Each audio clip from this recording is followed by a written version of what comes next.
more licensed properties. It feels like half our shows are just announcing games based on licensed things because that's what gets the clicks. That's what people want to know about. So Cryptozoic has already released 2 Rick and Morty games. Yes, one of which is very hard to come by now. That's right, Total Recall, and then there's the Mr. Meeseeks Party Box. Which is sort of funny because the Total Recall would be the one that should be easier to print.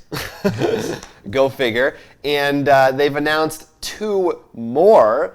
Anatomy Park, which you can see behind us, and Close Rick Counters of the Rick kind. Now, I assume Anatomy Park is actually a reskin of Jurassic Park 3 board game that we already have the video for. I wish. Unfortunately, it's not. So, Anatomy Park is, they said, a tile-laying kind of a game where you're actually, if you haven't seen the episode, you're inside the body of a guy building a theme park. Yeah, if you haven't seen it, watch Rick and Morty. It's a good show. It's a good show. There's a reason why they're making so many board games of it. We like it a lot, and you're competing with the other players to try and build the best stuff while also working around combating viruses, and things could happen, like the person you're inside could actually die, which could affect your scores and the other player's scores. So it sounds like this one sounds much more deep and strategic than the other games. No, the other 2 are, I mean, especially the Meeseeks box. Are party games. This sounds a bit more, maybe this is another good way, like,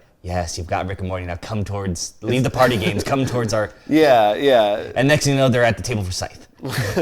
That's how it works. And then Close Rick Counters it's a deck building game. It's the same engine as their other deck building games. It actually... It's the Cerberus engine, which means we'll have it to talk about. The thing the things that are different about it. So you're all playing as different Ricks. It's based on the episode where there's the Council of Ricks, and now does my Rick get +1 for every equipment I play?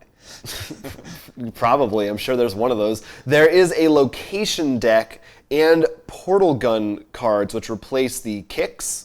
And the portal guns will actually teleport you to different locations. So it sounds kind of like a Munchkin Dungeons thing, where depending on which location you're in, you might have different abilities or effects happening to you. That is an interesting change, and I do like that a bit more because if you played any of the Cryptozoic ones, you know locations are just a rare kind of card that come up. And it sort of stinks when you see one and you don't get it. Even if some of them aren't at the best thing, it's sort of like, well, he's just going to have that in front of him. But instead of like, the dungeons, which we like as probably our favorite Munchkin expansion, because it changes the rules each time. And also, if you play Magic, it's also fun. It's called Plane Chase. Same idea. You know, you just roll a die and you might go to different planes and be like, now everyone has to attack this turn. Oh, well, everyone gets more energy. So it like changes the rules completely in a much more fun, but you can still build around chaotic way. So I think you'll probably enjoy it a bit more than the Cartoon Network, which was a bit more silly. Like this one's a bit more planning, it sounds like. You'll still have the weirdness, but enough for you to be like, okay, now I need to make sure I get more equipment or something, or this will be harder. It is interesting that they chose this in an episode rather than just having like the Rick and Morty deck building game. You're specifically all different Ricks. My guess is they first all right, let's just try to make Rick and Morty characters. Like, this is the Morty card, and they're like, what do we do for everyone else? I don't know. However, I think promo, because you know they have a promo character with all these deck building games, Bird Person. Bird Person better be in there. He's number 1. Squanchy. Oh yeah. Come on, they could have had some cool. Oh wait, I think I got it now.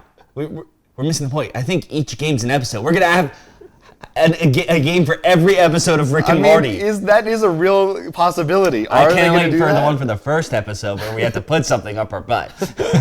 But like, it's weird, right? Like, isn't that a little weird? They don't just have a Rick and Morty game? They need to milk everything from Rick and Morty. Yeah, that is what it is. Well, these are both coming out later this year, and should be. If you like Rick and Morty, it sounds like maybe these are more gamer games than those first 2. So we will say this: we haven't played Total Recall.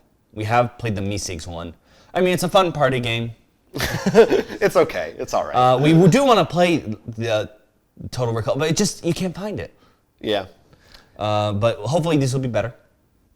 If you enjoyed this video, it was just a snippet of our full-length podcast, which you can find on our YouTube channel every week. So please go ahead, like, and subscribe for more board game-related content coming at you in the future. And don't forget to check out rollforcrit.com, where we actually sell a lot of the games we talked about, as well as post news and all our other videos. Until then, I'm Will Keeler. I'm Jonathan Estes, and this is Roll for Crit.